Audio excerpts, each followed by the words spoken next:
I am the communication manager for the City of Salem. Thank you for coming to this press conference today regarding the water advisory that the City of Salem sent out yesterday evening.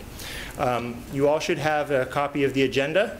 If not, please see Jolene Kelly, who is here. She can get you a copy. On the panel today, we have Lacey Gorse-Priest, Water Quality Supervisor. If you could raise your hands, panelists, as I mention your name. Steve Powers, City Manager.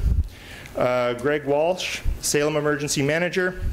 Lillian Govis, Salem Kaiser Public Schools. And we also have Marion County officials that will be here in a moment. Available for questions is Peter Fernandez, Public Works Director, Ed Flick from Marion County Emergency Management. He's the manager for Marion County. Corey Grogan, Oregon Emergency Management. Unfortunately, it doesn't look like we have a Oregon Health Authority representative that was able to come. We also have Deputy Chief Gabe Ben Musa from Salem Fire. If there are any questions that are Spanish speaking, we do have people available who are able to answer those questions in Spanish. With that, we'll go ahead and go straight on with the press conference and start with Lacey Gorse-Priest, Water Quality Supervisor. Good afternoon. I hope you all can hear me okay. As Kitty mentioned, my name is Lacey Gorse-Priest, and I'm the Water Quality Supervisor for the City of Salem. Late yesterday afternoon, we issued a do not drink advisory for the vulnerable populations in the City of Salem, City of Turner, Suburban East Salem Water District, and Orchard Heights Water Association.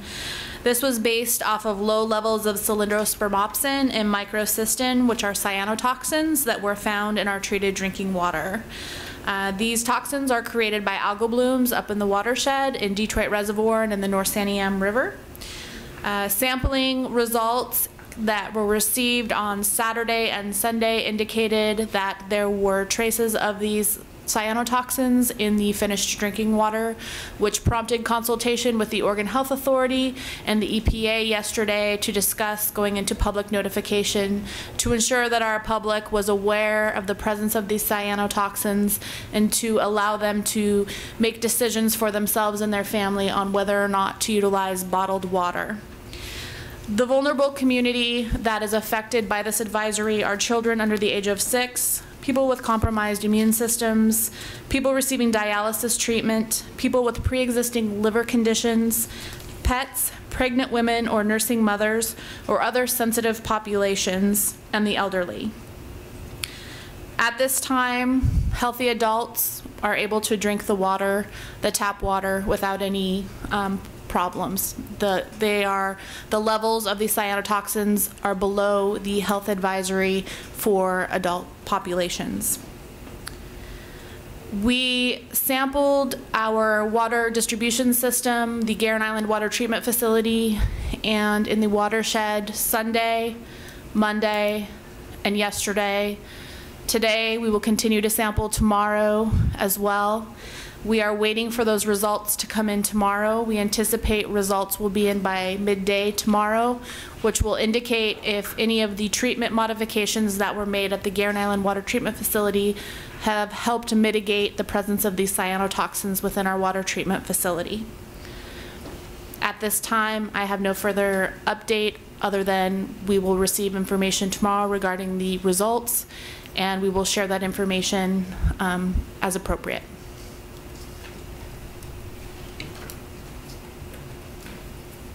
Thank you. Are there any questions for Lacey? Yes. How come the advisory didn't happen until yesterday? The testing for this started last week. Yeah.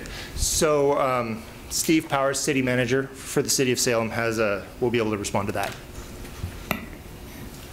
Yeah, thank you. That has been a common question that's been asked on social media, so I welcome the opportunity to address it here this afternoon. First, the North Santiam River and the Detroit Reservoir have been Salem's drinking water source for generations. So what Lacey just said as far as how we ensure the quality of our water supply is really important, and maintaining the public's confidence in its drinking water quality is paramount when we make decisions such as those that Lacey just outlined. We try to balance the need for providing accurate information and doing so in a timely way. So the testing, we test our water quality daily, and those tests result in findings that are then verified by, in this case, an independent laboratory in Ohio, because these types of toxins are not common on the West Coast, and we use a laboratory in Ohio. So when that laboratory confirmed the elevated levels on May 29th, our advisory was issued on May 29th. In the back, Richard. Isn't there a local lab that can do the same testing, and why isn't that lab used? Wouldn't that have turned it around a little sooner? So I'll take that question. So we contract out with a laboratory because we do this type of sampling routinely. We've actually been following a bloom that's been up in the watershed since May 8th. So these are sampling efforts that we do on a fairly ongoing basis throughout the summer months. So typically we rush these analyses. By the time we ship them, they receive them, they process them for analysis, and then they run the analysis. We have always requested a fast turnaround time for that, and so we've continued to use this lab to process our samples. We were aware this weekend of these detections within the distribution system, and so we maintained our sampling protocol and continued to rush the samples to our contracted lab. Why does it take that long? Because it's the 23rd, the 25th that we saw the tests were done. So explain the process, and also what is the name of this lab? So the laboratory that we contract with is BSI Laboratory.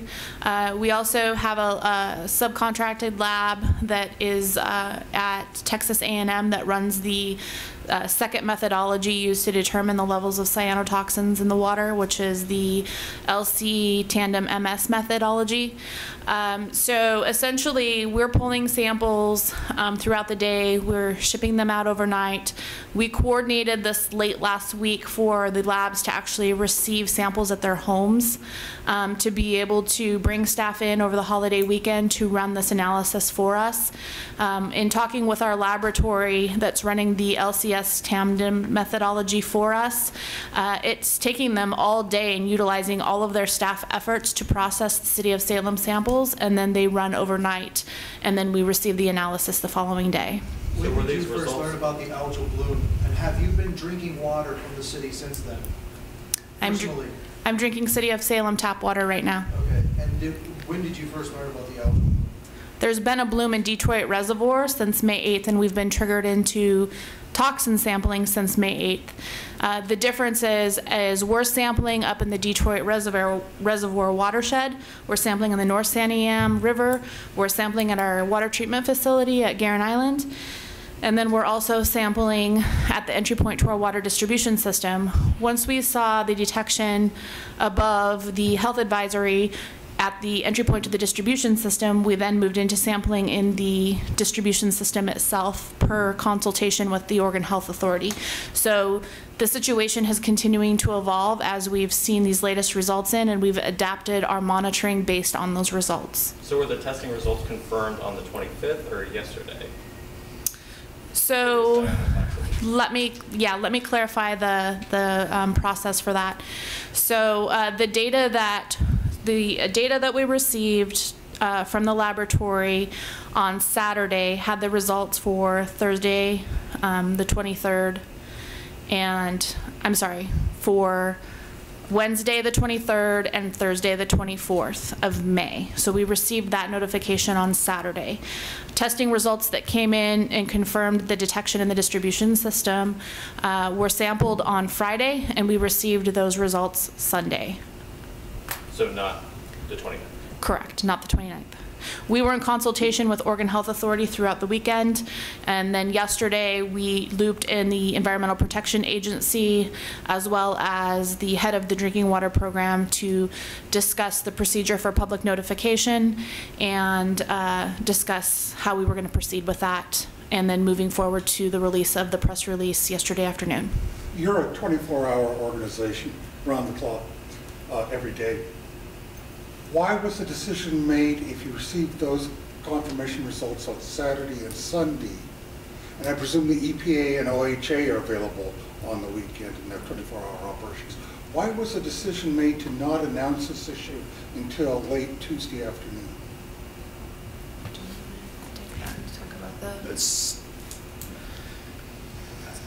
So I can answer that. Kenny Larson, City of Salem Communication Manager. So we had a meeting right at the very beginning of the day on Tuesday when we came together to discuss how we were going to talk about this. It took time for us to get all of the alert information together and to work with the OHA and the EPA to make sure that we had the proper information that we needed to put out. Why did you have that meeting on Tuesday morning instead of Monday morning? So, good afternoon, everybody. My name is Greg Walsh. I'm the City of Salem Emergency Manager. And one of the reasons that we actually had that block of time is, as advised by the OHA, that this is all based on a 10-day exposure capability. And what that means, and I actually, in front of me, I have the EPA's definition that we go off of for the 10-day. And it's the concentration of a chemical or biological in drinking water that is not expected to cause any adverse effects for up to 10 days of exposure. The 10-day HA is also intended to protect a 10-kilogram child, about 22 pounds, from consuming 1 liter of water per day. And that's the threshold limit value of what your body can recycle and produce through that. So looking at this, initially this was essentially day 2 that we got these results back. They were, so they advised us, they said, hey, we have a couple days, let's not jump the gun, let's make sure that we have all of the results that we need to make an informed and appropriate decision on this. Did you get any more results between Sunday night and Tuesday morning? No, sir, we did not. So, okay, then I guess I apologize, I'm not following. You said you were waiting to make sure you had all the results, but you didn't get more results. You had all of the results as of Saturday? That's correct. And so you waited until Tuesday to tell the public? Why? That's correct. Why would you wait until Tuesday to tell people about what? My wife is pregnant. She's been drinking water this whole time. What do I tell her? She's a doctor. She knows what this stuff does.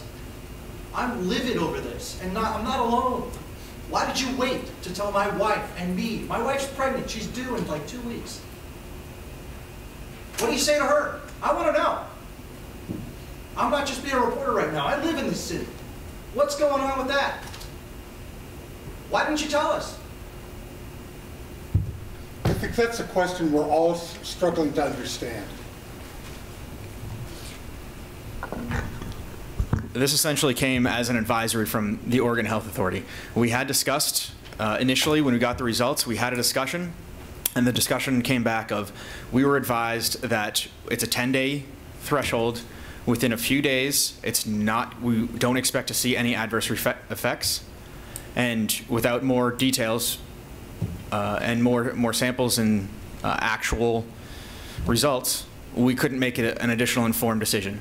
With the holiday weekend and the delay of shipping, it turned into okay, well, let's make a decision, let's take action on this as soon as we can. And that was Tuesday. Have city officials laid any plans to approach staff about bringing a lab to Salem? Is that something Mr. Fernandez could speak to? Yes, sir.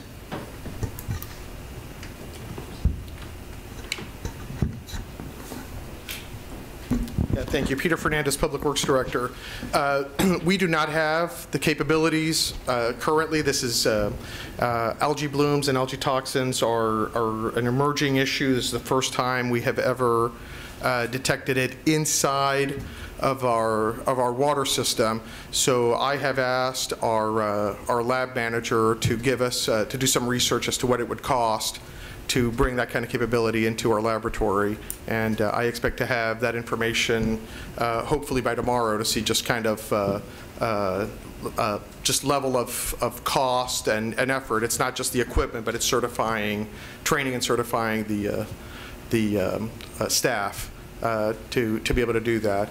If it's reasonably priced, we'll move ahead with the purchase. If it's significantly more expensive, and I don't know what those numbers are at this point, then we might have to do other provisions, including continuing to contract. But it is something that we're looking at. What's the threshold at which point you would have to go to council for approval for such a lab? Well, we have the budget, so I don't have to go to, it's, if it's in the, small thousands, it's something that we can absolutely do within our budget. If it starts to get into the tens or the hundreds of thousands, then that's something that that we'll need to discuss with the city manager and the council to budget. But if it's under 10,000, we can probably make that happen pretty quickly. Peter, there have been issues that the city of Portland has dealt with, State Parks and Rec deals with, OHA deals with. Did anybody talk to them about where they get their water tested and if they could test Salem's water? My understanding is that this kind of testing is not available on the West Coast, and that's why we send it off to the contract lab to be able to get it turned around in the time that we're getting, in the time frame that we're getting it turned around. So municipalities have labs, there's contract labs. Our lab does many, many tests. This is just a highly specialized test that we have not been prepared to handle. So OHA and others don't do these tests? That is So let me clarify that. When we go out for general contract for this type of analysis, we do a special request for a special turnaround time to make sure that if there are indeed issues with results, that we can receive those results as soon as possible, which is that 72-hour turnaround that we've requested through the contract. There are labs that can do this work that cannot meet our 72-hour contractual obligation, and so therefore we're not able to meet the requirements of that bid process. We're not talking typically about, like, in the event of this week, we're talking about 15, 20 samples coming in daily. These samples take a long time. They have to be able to have the lab staffing and size to be able to manage that workload and turn those results around to us within that designated time frame. So while there might be other labs that can run the analysis, it's part of it is the amount of workload that we send into them, as well as their ability to turn those samples around to us within that short time frame. So I'm more confused now. So this is based on previous bids. Nobody went and said, we have a potential crisis. Can you do it? Did people send out to 5 labs and say, this is so big, we're so concerned? I mean, you've got Starbucks that's closed throughout Salem. You've got a bunch of restaurants that are closed. The community uproar that's happening. So we are utilizing our contract lab for that will be able to get us these results. We sent them off Tuesday to them. We will have results tomorrow. I talked to the lab manager today. They're putting every ounce of manpower into those samples to be able to get us results by tomorrow. They understand the importance of receiving this information. They understand that our community is under a do not drink that affects our vulnerable populations.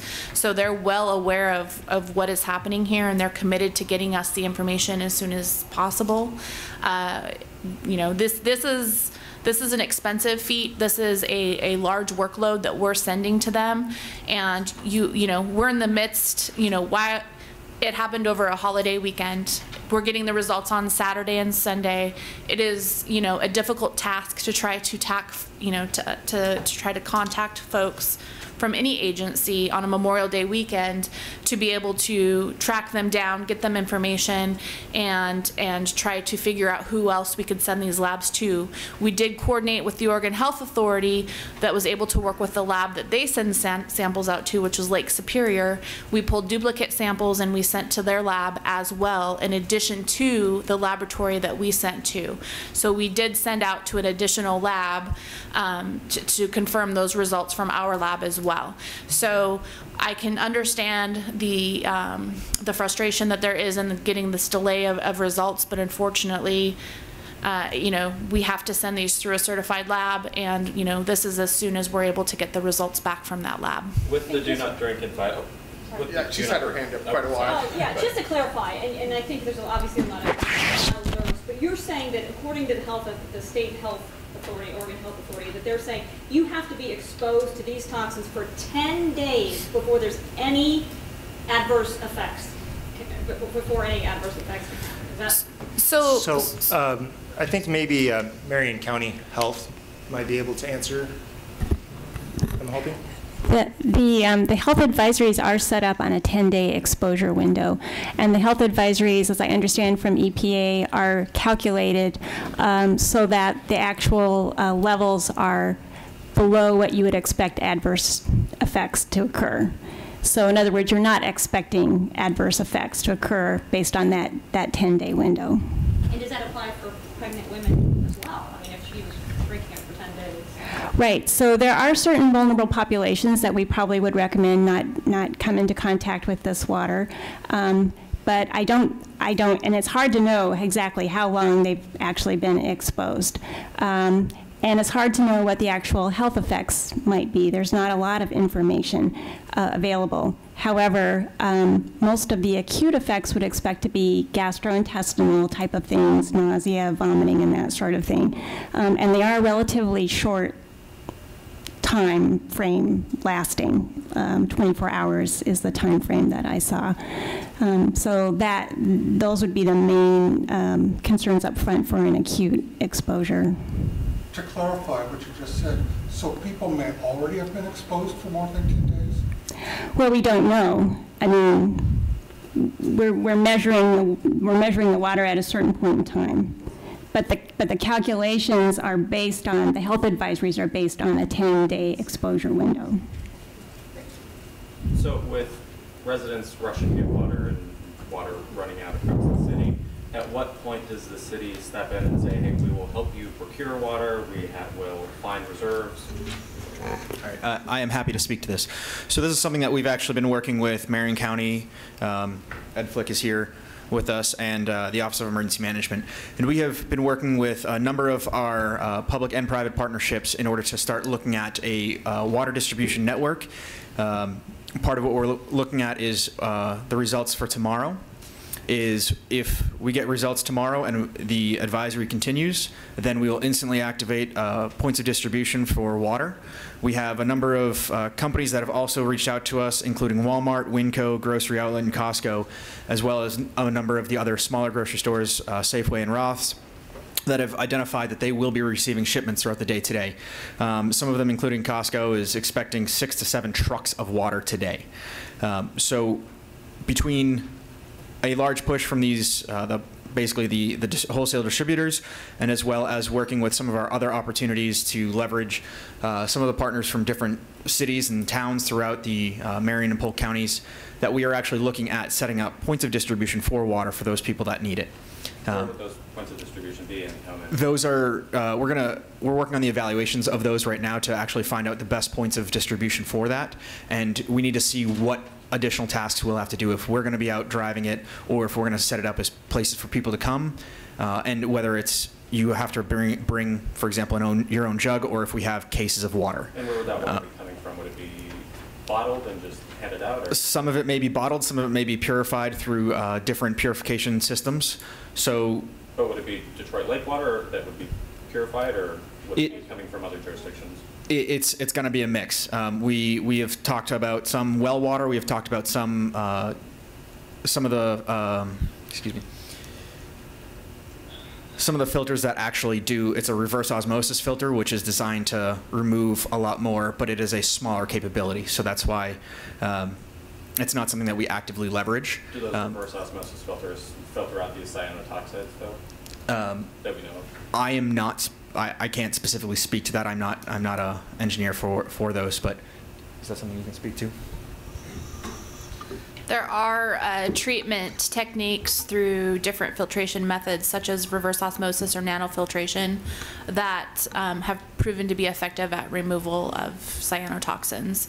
So we don't have that capability at our water treatment facility. We run slow sand filtration, which is a natural biological filtration process, and it has its own limitations as far as using additional chemical treatment or those types of things to deal with algae.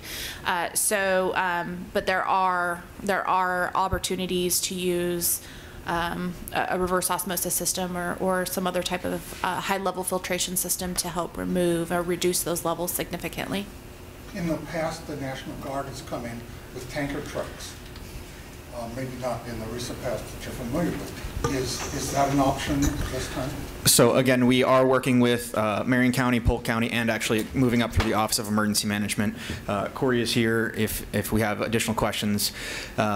But what I can tell you is that we have been looking at those as options. We have been looking at several counties in the area actually have the reverse osmosis purifying units. It's a ROPU, and I personally saw them used excessively in Puerto Rico last fall.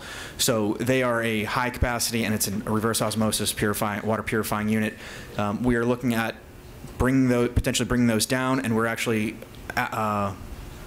discussing setting up training with the National Guard to be able to train us and train city staff and other personnel in the Marion County and volunteers to run those operations and potentially use that water for distribution.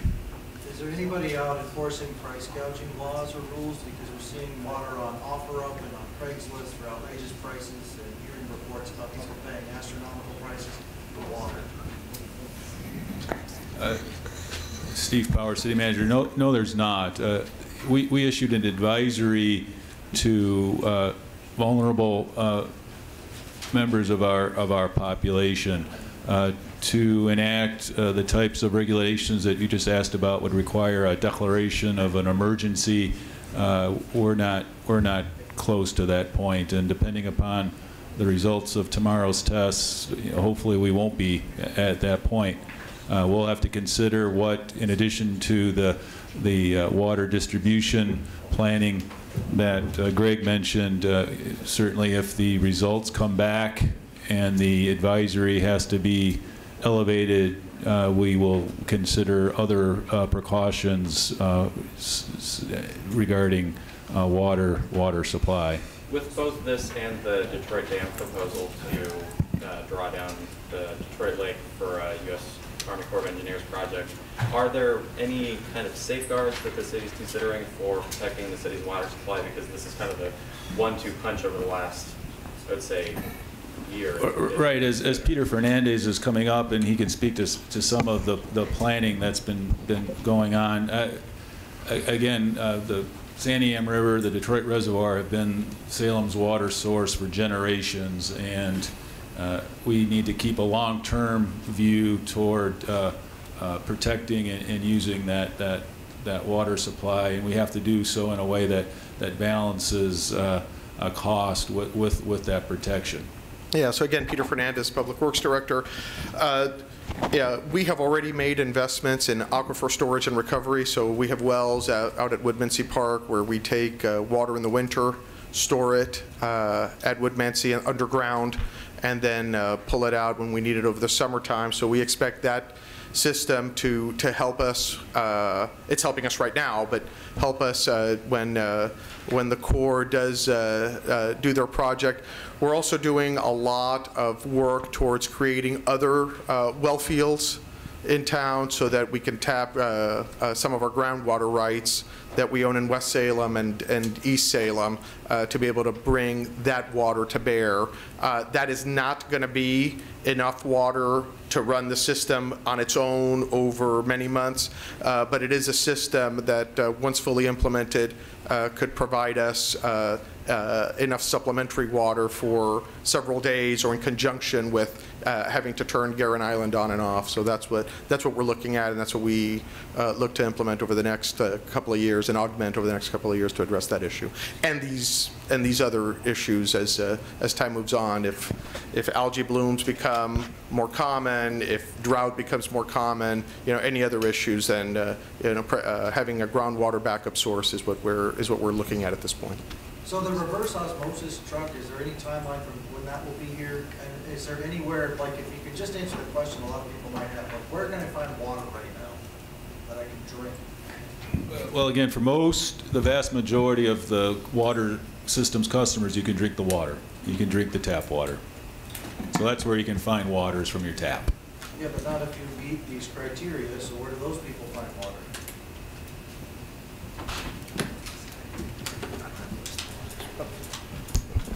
So as Greg mentioned, there is a list of retailers. Oh, looks like Greg's got it. All right, so I was able to pull this up, and we will distribute this. So we spoke to somebody at Walmart. They are expected water to arrive in Salem around 11 today. 11 p.m.? Nope, that was 11 a.m. Okay. And we are maintaining contact with them, with all of these suppliers as well. We have a team in Public Works actively maintaining contact with them to get updates and be able to provide some locations that they should look at. Winco trucks are shipping today around noon, and they have discussed on potentially obtaining much more water from a warehouse in British Columbia in the event we are going past Thursday. Grocery outlet, all stores in Salem, Staten getting up to a third of a semi-truck to Salem around noon, Staten around 2 p.m. Lowe's store, they're looking at having pallets of water in the store around 2 today. Sorry, that's Lowe's Salem. Lowe's Kaiser, looking like a couple pallets towards the end of the day, like after 4 p.m. likely. Home Depot on Highway 22, they're looking at least 2 pallets and 5-gallon jugs sometime today, no specific times. The Costco on Highway 22, they're looking at the 4 to 6 truckloads sometime today. Safeway, there's a couple Safeways, Wheeler Dealers, a couple pallets to Safeway, a couple pallets to Wheeler Dealer. Plaid Pantry, some pallets coming in. So there are a number of other Roth's, Trader Joe's, Rite Aid, Safeway, Roth's, and Walmart. So all looking at the 3 pallets up to a trailer. So there are a number of those that we have received. That was some information received a little bit earlier, and we have people constantly updating that. So I know that is not the ideal list, and it would be really nice if it was everywhere. But that's what we've been reaching out to, and we've been actively trying to contact these distributors so that they can provide water to the city. If you pull people from other departments, some of that information is over 3.5 hours old. Have you pulled people from other departments just to call and verify to get the latest out on your website? Yes. Why not declare an emergency? Yeah. So if we declared a full emergency on this, that would mean all of the water is unsafe to drink, and that is right now that's unnecessary. I know people are concerned about this. I know it is a hazard, but there is very strict or very specific EPA guidelines to it, and that is those EPA guidelines also maintain a significant margin, essentially a margin of error that it is I don't specifically know it, and I can't speak to that specifically, but there is quite an overhead of, even with these calculations, if you drink the appropriate consumption level for myself, I'm still drinking City of Salem water. I drink it all day, probably end up about 8 gallons a day. If I continue to do that for the next 10 to 20 days, I'm not worried. So EPA says you can't declare an emergency unless such and such. We could if we chose to. That would cause a lot more strain on the current water distribution problem. There is no question about that. That we have been, and we are fortunate that we have had this as a vulnerable population. I know that sounds weird, but it is. This is a vulnerable population advisory. So, if you choose individually to not drink the tap water, that is your choice. One of our biggest goals was to inform the public and let you make your decisions. If you choose that at this low level that you are going to go to bottled water, you're welcome to. But at this time, it is not required for us to do an emergency advisory, an emergency declaration. Now, if this continues, and let's say we get results tomorrow that may elevate or expand this advisory, we can look at declaring a disaster and actually requesting funding and requesting additional resources through the counties and through state. A week or 10 days ago, Salem sent out a press release saying the water's just fine. Keep drinking it. despite the problems in at the Detroit Reservoir.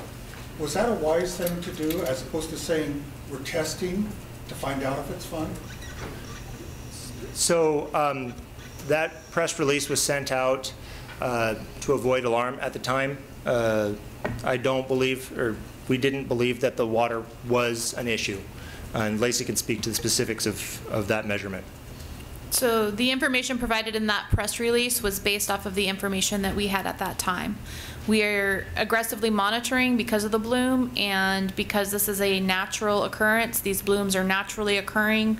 What triggers them into toxin production is unknown. How much toxin, what type of toxin is produced. These are things that are emerging and that we're learning about. So while one day there may not be an issue, the next day there may be high levels there. And so as part of the monitoring process, we're issuing information that we have that's the best information we have at that time. At that time, we did not have any indication that there was a problem with the water entering our water distribution system.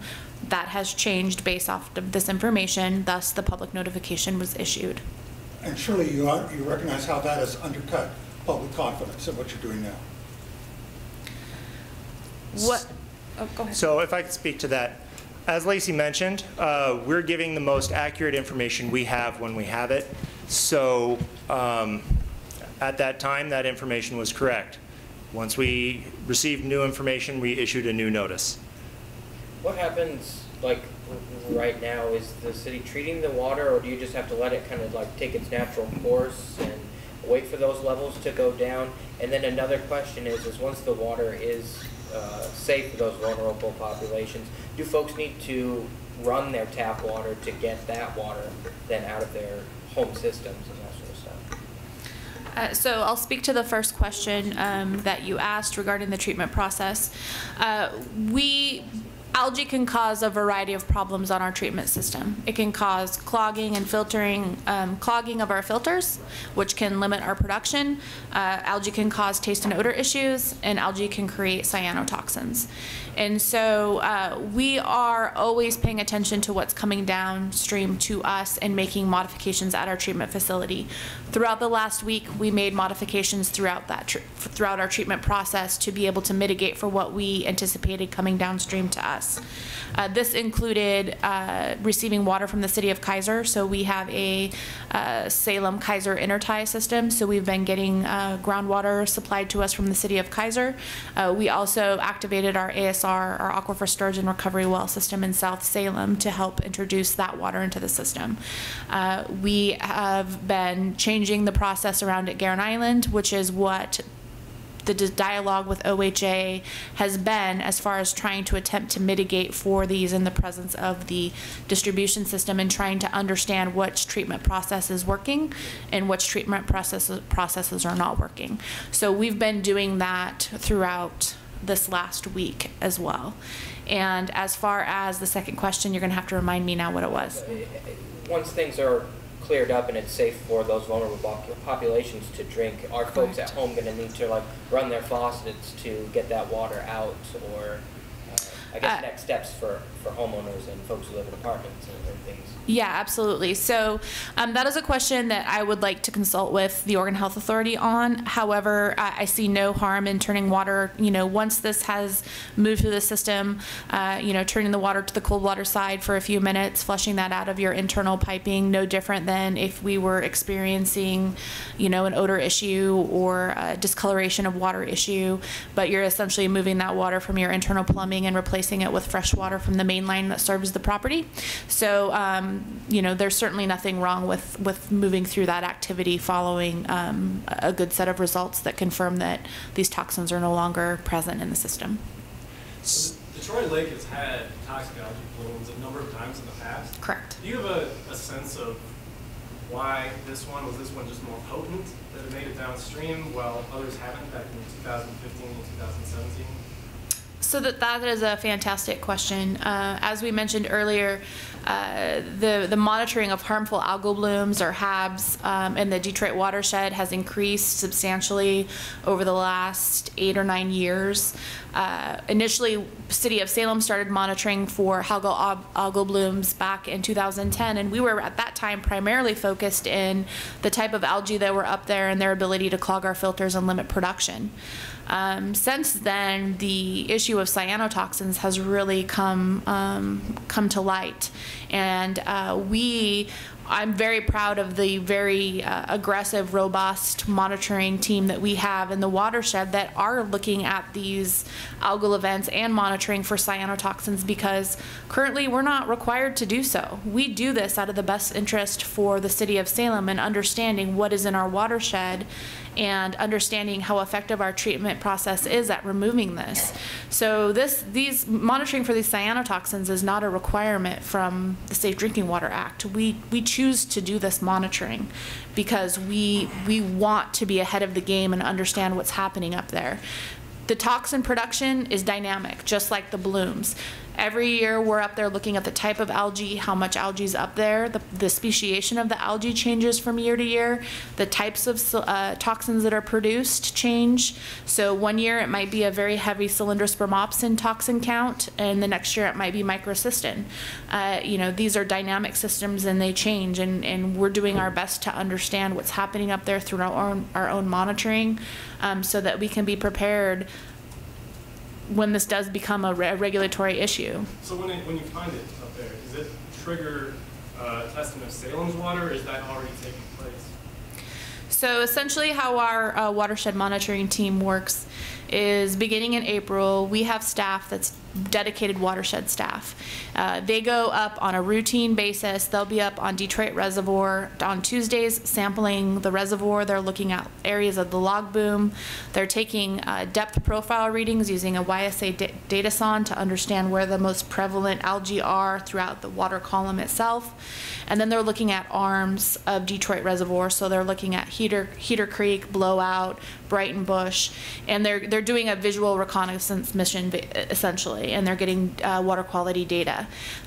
If that data looks suspect and they're visually cued into scum formation, particulate, visibility throughout the water column, they are then triggered into what we call the toxin run.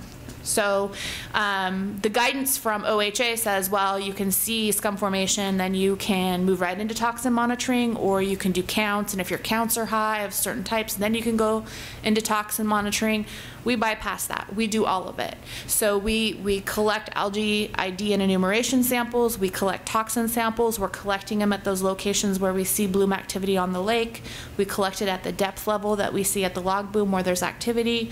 We collect it at Pack Saddle Park on the North Santiam River because we want to have an understanding of what's moving downstream through the dam system itself. And then we're collecting information and data at the Guerin Island Water Treatment Facility and at the entry point to our water distribution system. Is this the first time you've tracked it, making that path all the way down?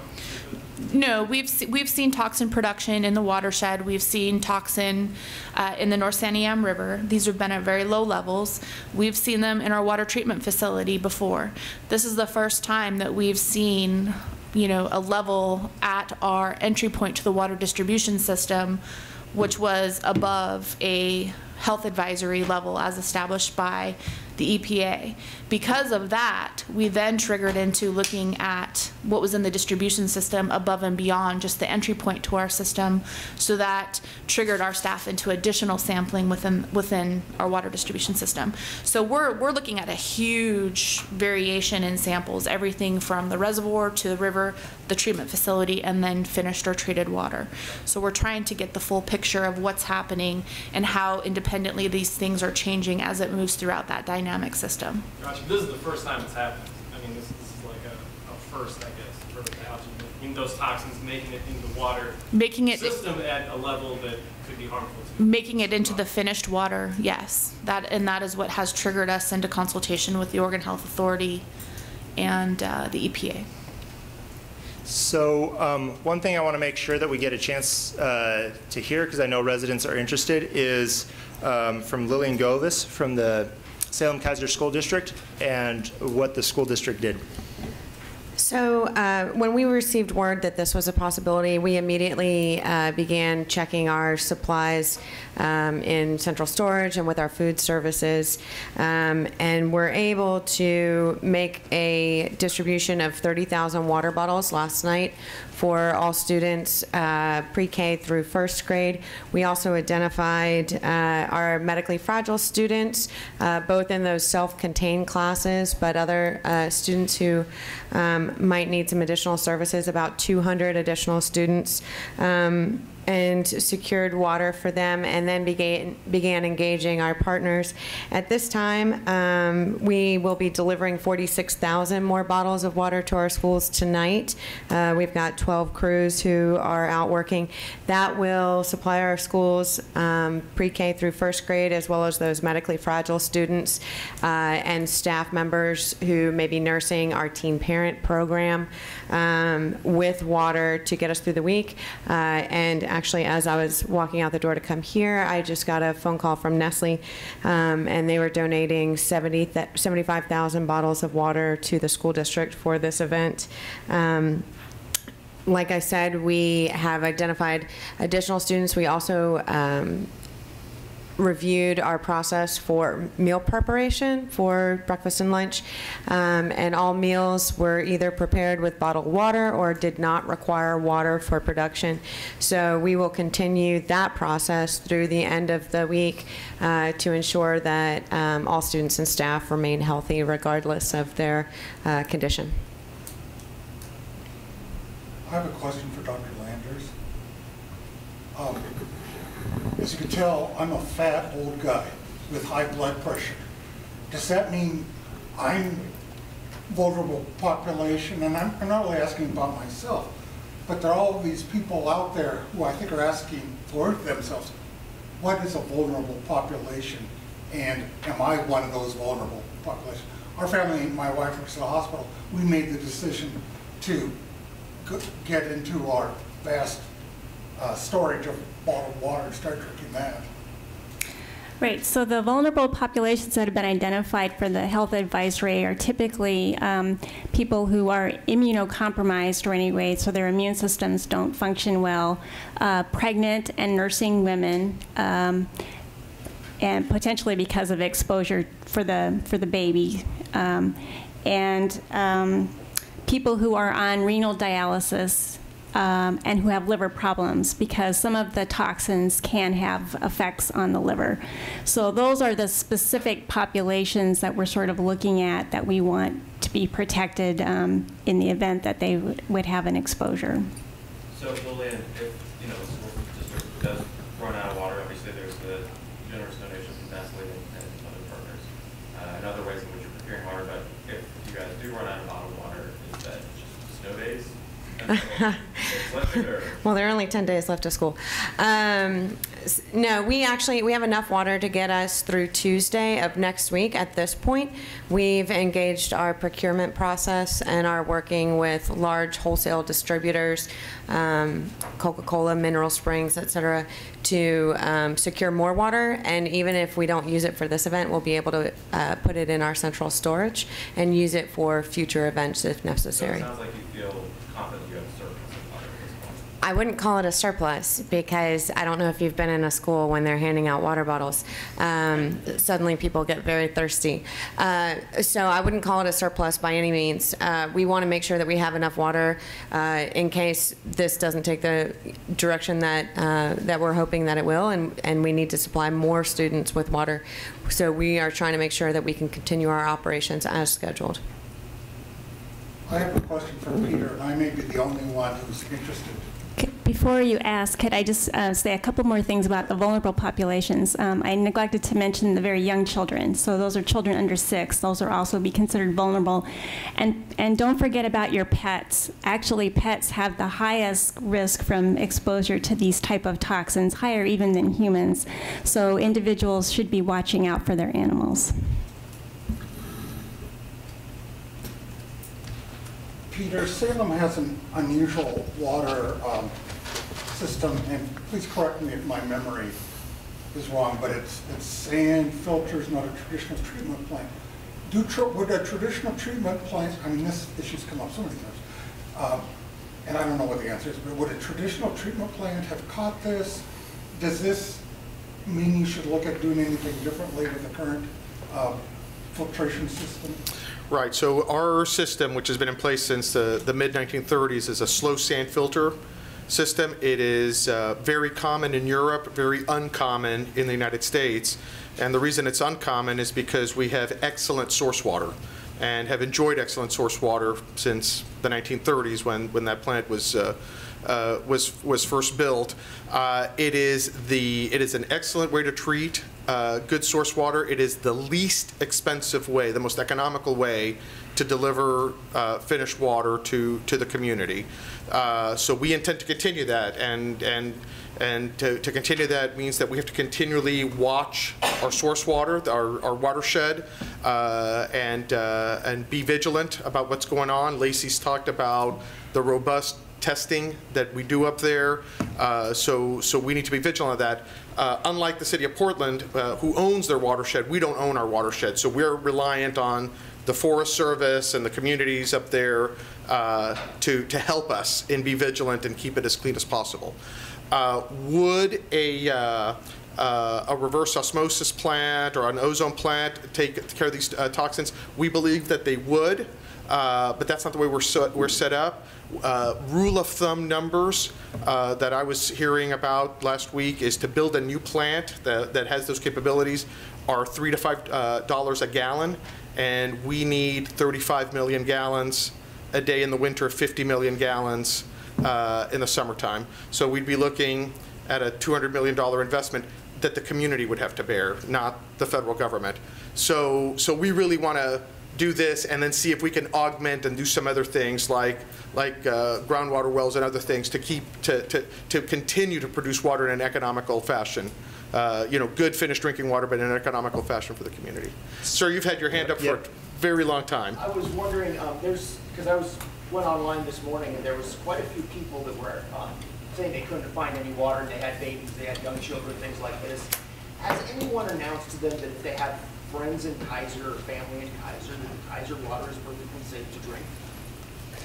When we shared our communications to the school district community yesterday through auto dialers, emails, social media, we shared that the water in Kaiser is indeed safe, and so none of our schools in Kaiser are getting the bottled water deliveries or anything of that nature, but did share that that water was not contaminated.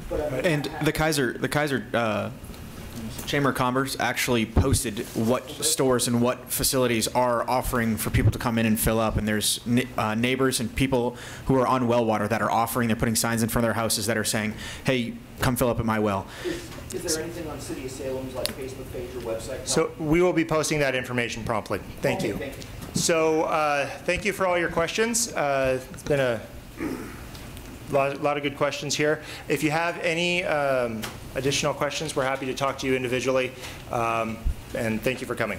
Thank you for arranging this, and thank you all for being here. Oh, hey, one last thing I'd like to share to follow up on a previous question regarding price gouging.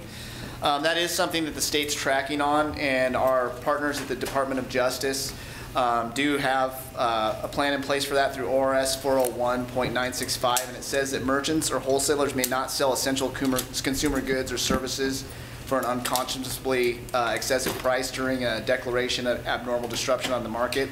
So we'd like for our media partners, if possible, to refer folks to doj.state.or.us/consumer protection, and there's a hotline number where folks can report price gouging if that happens. That number is 877-877-9392, and that's where folks can go to file a complaint if they need to. Thank you.